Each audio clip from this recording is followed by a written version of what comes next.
शहर की ब्यूटिफिकेशन ये वास्ते नाल नाल एक साइकिल ट्रैक एक लोकां दे वाक लई ये वखरा ट्रैक बनेगा।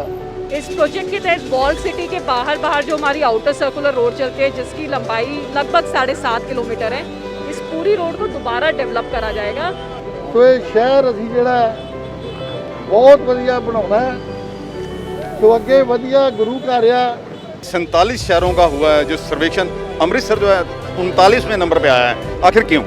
देखिए, ये जो सर्वेक्षण होता है हर साल होता है और इसमें शहरों की संख्या सिर्फ 47 नहीं होती, लगभग 5,000 से ज़्यादा शहर इसमें पार्टिसिपेट करते हैं।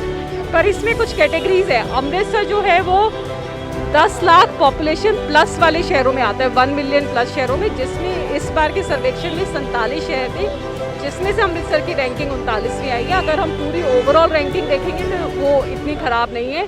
कैबिनेट मंत्री ओम प्रकाश सोनी की ओर से आउटर सर्कुलर रोड यानी जो 12 दरवाजे हैं शहर के, पुरानी वर्ल्ड सिटी है, उसके बाहर जो है एक प्रोजेक्ट को आज शुरू किया गया है। 125 करोड़ रुपए की लागत से ये 7.5 किलोमीटर की सड़क जो है तैयार होनी है। यहाँ पर एक साइकिल ट्रैक भी बनाया जाना है। जो तमाम बिजली की तारें बाहर रहे हैं उनको अंडरग्राउंड किया जाना है। अलग से रेडी वेंडिंग जोन होगा। एंक्रोचमेंट फ्री इलाका ये होगा। स्मार्ट सिटी तो बनाई जा रही है, लेकिन जब तक लोगों का सहयोग नहीं होगा तब तक हम स्मार्ट नहीं बन सकेंगे। ये प्रोजेक्ट क्या है और इसका क्या फ़ायदा होगा, इसको लेकर हमने कैबिनेट मंत्री ओम प्रकाश सोनी और नगर निगम की कमिश्नर और स्मार्ट सिटी की सीईओ कोमल मित्तल से बात की। आइए बताते हैं वे क्या कहते हैं। ਜਿਹੜੀ ਸੜਕ ਰੋਡ ਹੈ ਇੱਥੋਂ ਸਟਾਰਟ ਕਰਕੇ ਫਿਰ ਇੱਥੇ ਹੀ ਆਉਣਾ। 8.5 ਕਿਲੋਮੀਟਰ ਦਾ ਇਹ ਜਿਹੜਾ ਸਾਰਾ ਕਵਰ ਕਰੇਗਾ, ਰਾਉਂਡ ਕਵਰ ਕਰੇਗਾ। ਸੋ ਮੈਂ ਸਮਝਦਾ ਇਹ ਸੜਕ ਜਿਹੜੀ ਆ ਇਹ ਇਹੋ ਜਿਹੀ ਚੀਜ਼ ਬਣਨੀ ਆ ਸ਼ਹਿਰ ਦੀ ਬਿਊਟੀਫਿਕੇਸ਼ਨ ਲਈ। ਇਹਦੇ ਵਾਸਤੇ ਨਾਲ ਨਾਲ ਇੱਕ ਸਾਈਕਲ ਟਰੈਕ, ਇੱਕ ਲੋਕਾਂ ਦੇ ਵਾਕ ਲਈ ਇਹ ਵੱਖਰਾ ਟਰੈਕ ਬਣੇਗਾ। ਸੋ ਜਿੰਨੀਆਂ ਵੀ ਤਾਰਾਂ ਨੇ, ਜਿੰਨੇ ਵੀ ਟਰਾਂਸਫਾਰਮਰ ਨੇ, ਸੈਂਟਰਲ ਵਰਜਨ, ਇਹ ਸਾਰੇ ਜਿਹੜੇ ਨੇ ਤਾਰਾਂ ਜਿੰਨੀਆਂ ਵੀ ਨੇ ਸਾਰੀਆਂ ਅੰਡਰਗਰਾਊਂਡ ਹੋਣੀਆਂ ਨੇ। ਕੋਈ ਤਾਰ ਬਾਹਰ ਨਹੀਂ ਦਿਸੂਗੀ, ਲਾਈਟਾਂ ਵਧੀਆ ਲੱਗਣਗੀਆਂ। ਇਹ ਸੜਕ ਜਿਹੜੀ ਆ ਸ਼ਹਿਰ ਦੀ ਸਭ ਤੋਂ ਵਧੀਆ ਸੜਕ ਬਣੀ। ਸਾਰਾ ਪ੍ਰੋਜੈਕਟ ਲਈ ਇਹ ਰੇਹੜੀਆਂ ਵਾਲਿਆਂ ਵਾਸਤੇ ਵੱਖਰੇ ਸਟੈਂਡ ਬਣ ਜਾਣੇ ਨੇ। ਸੋ ਪਾਰਕਿੰਗ ਵੱਖਰੀ ਬਣ ਜਾਣੀ ਆ। ਸੋ ਤੁਸੀਂ ਵੇਖੋਗੇ, ਤੁਸੀਂ ਇਹ ਨਕਸ਼ਾ ਵੇਖੋ ਇਹਦਾ ਕਿਤੇ, ਤੁਸੀਂ ਇਹ ਵੇਖੋ ਸਾਹਮਣੇ ਲੱਗਾ। ਸੋ ਮੈਂ ਸਮਝਦਾ ਇਹ ਸਾਡੇ ਚੀਫ ਮਿਨਿਸਟਰ ਸਾਹਿਬ ਦੀ ਦੇਣ ਆ, ਪੰਜਾਬ ਸਰਕਾਰ ਦੀ। ਸੋ ਸਾਡਾ ਪਵਿੱਤਰ ਸ਼ਹਿਰ ਸ੍ਰੀ ਗੁਰੂ ਰਾਮਦਾਸ ਜੀ ਵਸਾਈ ਹੋਈ ਪਵਿੱਤਰ ਧਰਤੀ, ਸੋ ਇਹਦੀ ਬਿਊਟੀਫਿਕੇਸ਼ਨ ਵਾਸਤੇ ਕੈਪਟਨ ਸਰਕਾਰ, ਕੈਪਟਨ ਸਾਹਿਬ ਦੀ ਯੋਗ ਅਗਵਾਈ ਬਹੁਤ ਕੁਛ ਕਰਨ ਜਾ ਰਹੀ ਹੈ। ਸੋ ਇਹ ਸ਼ਹਿਰ ਅਸੀਂ ਜਿਹੜਾ ਬਹੁਤ ਵਧੀਆ ਬਣਾਉਣਾ ਹੈ। ਸੋ ਅੱਗੇ ਵਧੀਆ ਗੁਰੂ ਘਰ ਆ। ਸੋ ਸਾਡੇ ਖਾਸ ਕਰਕੇ ਮੈਡਮ ਕਮਿਸ਼ਨਰ ਕੋਮਲ ਮਿੱਤਲ ਜੀ, ਸੋ ਇਹਨਾਂ ਨੇ ਬੜਾ ਇੰਟਰਸਟ ਲਿਆ। ਇਹ 1.5 ਸਾਲ ਦੀ ਜਦੋਜਹਿਦ ਤੋਂ ਬਾਅਦ ਇਹ ਜਿਹੜਾ ਕੰਮ ਆ ਇਹ ਜਿਹੜਾ ਸਟਾਰਟ ਕਰਨ ਲੱਗੇ ਆ। ਸੋ ਮੈਡਮ ਜਿਹੜੇ ਨੇ ਹੈੱਡ ਨੇ ਸਮਾਰਟ ਸਿਟੀ ਦੇ ਵੀ, ਅੰਮ੍ਰਿਤਸਰ ਦੇ ਕਾਰਪੋਰੇਸ਼ਨ ਦੇ ਕਮਿਸ਼ਨ ਦੇ ਨਾਲ ਨਾਲ। ਸੋ ਮੈਂ ਸਮਝਦਾ ਇਹਨਾਂ ਨੇ ਬੜੀ ਮਿਹਨਤ ਕੀਤੀ ਆ। ਸੋ ਮੇਅਰ ਸਾਹਿਬ ਨੇ ਵੀ ਮਿਹਨਤ ਕੀਤੀ ਆ, ਸਾਰੇ ਐਮਐਲਏ ਸਾਹਿਬਾਨ ਨੇ ਮਿਹਨਤ ਕੀਤੀ ਆ। सो MP ने मेहनत की, सारे ने अपना योगदान पाया। हमारे साथ हैं नगर निगम की कमिश्नर और सीईओ जो स्मार्ट सिटी की हैं, कोमल मित्तल। इनसे बात करते हैं कि आखिरकार ये क्या प्रोजेक्ट है। मैडम नमस्कार जी, D4 न्यूज़ चैनल में आपका स्वागत है। थोड़ा मैडम इस प्रोजेक्ट में हमारे बताएं में कि कब शुरू होगा है और ये कब तक कंप्लीट होगा जी? देखिए, ये अभी रिसेंटली हमारा प्रोजेक्ट अवार्ड हुआ है स्मार्ट सिटी में। ये अब तक का सबसे बड़ा प्रोजेक्ट है स्मार्ट सिटी का जो अवार्ड हुआ है। इसकी टोटल कॉस्ट 125 करोड़ रुपए है। इस प्रोजेक्ट के तहत वॉल सिटी के बाहर जो हमारी आउटर सर्कुलर रोड चलती है जिसकी लंबाई लगभग 7.5 किलोमीटर है, इस पूरी रोड को दोबारा डेवलप करा जाएगा। और इसमें जो भी एक रोड के कंपोनेंट्स होते हैं उन सभी को ध्यान में रखा गया है। केवल रोड को ऊपरी स्तर पे नहीं, रोड के ऊपर और नीचे जो होता है उसको भी ध्यान में रखा गया है। नीचे जितने भी यूटिलिटीज़ हैं अभी जो एग्जिस्ट करती है उनको सबको एक डक्ट में डालकर लाइन में करा जाएगा। जैसे कि हमारी पानी की पाइपलाइन जा रही है, सीवर की पाइपलाइन है, स्टॉर्म ड्रेनेज है, कोई ऑप्टिकल फाइबर्स चली हुई हैं, या फिर हमारी ऊपर इलेक्ट्रिसिटी की जो तारें डल रही हैं उनको भी सबको अंडरग्राउंड करा जाएगा। साथ ही साथ जो पैदल चलने वाले लोग हैं या साइकिल पर चलने वाले लोग हैं उनके लिए खास तौर पे सुविधा एक यूनिफॉर्म विड्थ का फुटपाथ और साइकिल ट्रैक जो कि पूरी तरह से एंक्रोचमेंट से फ्री होगा, वो डेवलप करा जाएगा। इस प्रोजेक्ट के अंदर हमने स्ट्रीट वेंडिंग जोन्स भी बनाई है, निर्धारित ऐसी जगह जहाँ पर रेडी वाले यहाँ पर अपनी स्ट्रीट वेंडिंग कर सकते हैं।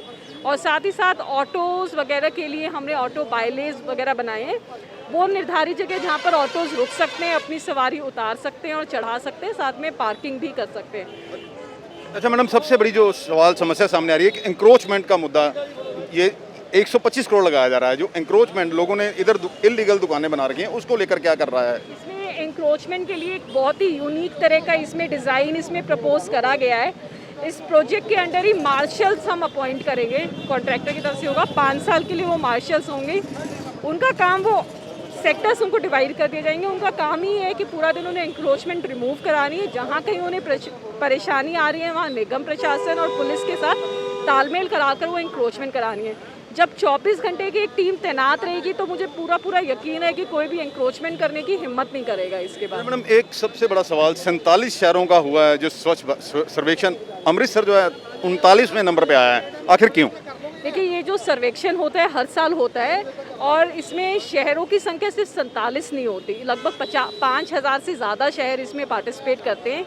पर इसमें कुछ कैटेगरीज है। अमृतसर जो है वो 10 लाख पॉपुलेशन प्लस वाले शहरों में आता है, 1 मिलियन प्लस शहरों में, जिसमें इस बार के सर्वेक्षण में 47 शहर थे, जिसमें से अमृतसर की रैंकिंग 39वीं आई है। अगर हम पूरी ओवरऑल रैंकिंग देखेंगे तो वो इतनी ख़राब नहीं है, पर क्योंकि इस बार क्राइटेरिया चेंज कर दिया गया। पर हाँ, नगर निगम की तरफ से जो कमियां पेशियां थी वो हमने रियलाइज़ कर ली हैं और उनके ऊपर सुधार का काम भी चल रहा है। जहां हमारी गाड़ियां कम थी, हमने अपनी कंपनी भी बदल ली है, बायो रेमेडिएशन भी हमने शुरू करा दिया है और साथ ही साथ लोगों के साथ भी बीच में जाकर एक अपील करी जा रही है कि आप लोग भी हमारा साथ दें। जहाँ कूड़ा फेंकना चाहिए आप वहीं फेंकिए, जिस टाइम पर कूड़े वाली गाड़ी आती है आप उसी टाइम अपने घरों से कूड़ा, अपनी दुकानों से कूड़ा बाहर निकालिए। ये नहीं कि सारा टाइम जब हमारा घर की सफाई हुई, जब हमारा मन किया हमने एक थैली बांध दी और कूड़ा बाहर फेंक दिया। तो इस तरह की अवेयरनेस एक्टिविटीज़ नगर निगम की तरफ से करी जा रही है और मुझे पूरा यकीन है कि अगले साल वाली रैंकिंग में नगर निगम का रैंक बहुत इंप्रूव होकर आएगा। बहुत अहम सवाल है, डंप को लेकर बहुत वादे होते थे, क्या ये भी स्मार्ट सिटी का हिस्सा है? और इससे जो प्रोजेक्ट थे, बिजली बनाना, प्रोसेसिंग करना, इसे लेकर क्या स्थिति है?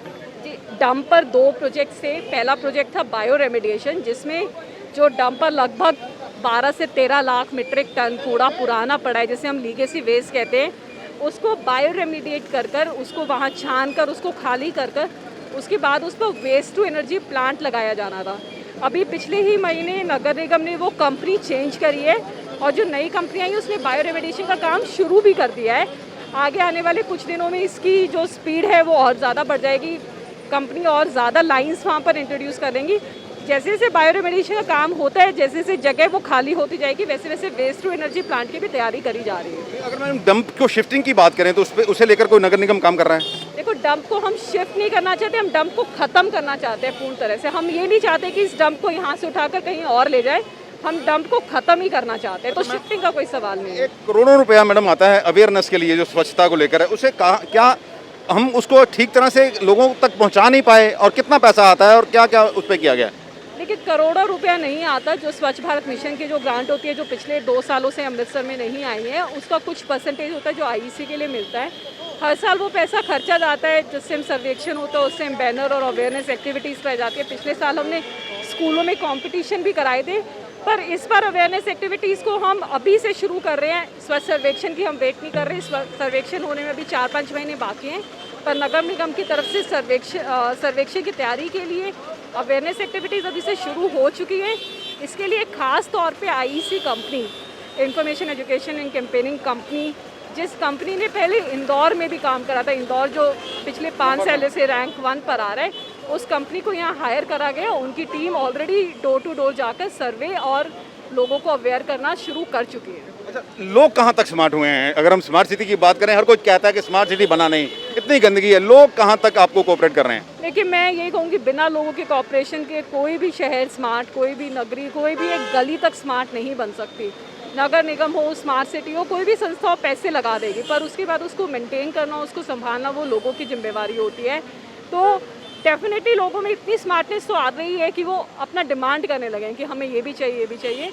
मैं बस लोगों से यही अपील करूंगी कि डिमांड के साथ साथ हम इतनी स्मार्टनेस भी लेकर आएँ कि हम लोग अपनी भागीदारी उसमें देना शुरू करें, हम अपनी रिस्पॉन्सिबिलिटी समझकर अपनी पार्टिसिपेशन हम करना शुरू करें। मैडम लास्ट क्वेश्चन है मेरा, एक थोड़ा प्रोजेक्ट का ये बता दिए कहाँ से शुरू होगा, कितने किलोमीटर का ये प्रोजेक्ट है, और ये 12 गेटों के बाहर बाहर ये थोड़ा बता दीजिए। ये प्रोजेक्ट 7.5 किलोमीटर के लगभग है। ये जहाँ पर हम खड़े हैं यहाँ से शुरू होकर यहीं पर ख़त्म होगा। पूरी सर्कुलर रोड है, पूरा करा जाएगा। 125 करोड़ रुपए का ये प्रोजेक्ट। कोई अंडरपाथ बनाए जाने या पुल बनाए जाने, जैसे शहीदा साहब के बाहर बहुत डिमांड है लंबे समय से। शहीदा साहब के लिए बाहर जो प्लाजा बनाया जाना है FOB, उसके लिए अलग तौर पे तैयारी करी जा रही है। वो स्मार्ट सिटी की तरफ से जल्दी एक नया टेंडर आएगा जिसके अभी अप्रूवल पेंडिंग है, पर इसमें कोई अंडरपास वगैरह नहीं बनाए जाएंगे। इसमें पर्पज़ ये है कि एक यूनिफॉर्म, क्योंकि अभी हम देखेंगे पूरी सर्कुलर रोड पे कहीं पर बहुत चौड़ा स्ट्रेच हमें मिलता है, कहीं पर बहुत नैरो लेन से, वो एक यूनिफॉर्म 2 व्हीलर्स के चलने के लिए ROW बनाया जाएगा और उसी के हिसाब से एंक्रोचमेंट्स भी रिमूव करे जाएंगे। धन्यवाद, हमारे साथ बात करने थी। ये थी नगर निगम की कमिश्नर और स्मार्ट सिटी की CEO कोमल मित्तल, जिन्होंने साफ बताया कि ये 125 करोड़ का जो प्रोजेक्ट है यहीं लोगर से शुरू होगा और आउटर सर्कुलर जो रोड है वहाँ पर यहीं पर ये खत्म होना है। लोगों से भी इन्होंने अपील की है कि लोग स्मार्ट बने, लोगों के सहयोग के बिना हम स्मार्ट नहीं बन सकते। जो भक्ता वाला डंप है उसमें कचरे को ख़त्म करने के लिए क्या क्या प्रोजेक्ट कर रहे हैं, क्या क्या इनकी कोशिशें हैं, उन सब वो भी इन्होंने बड़ा विस्तार से बताया है। इन्होंने ये भी कहा है कि इस रोड पर किसी को इंक्रोचमेंट नहीं करने दी जाएगी। इसके लिए 5 साल के लिए मार्शल तैनात किए जाएंगे। अमृतसर से D4 न्यूज़ के लिए दीपक भंडारी की खास रिपोर्ट।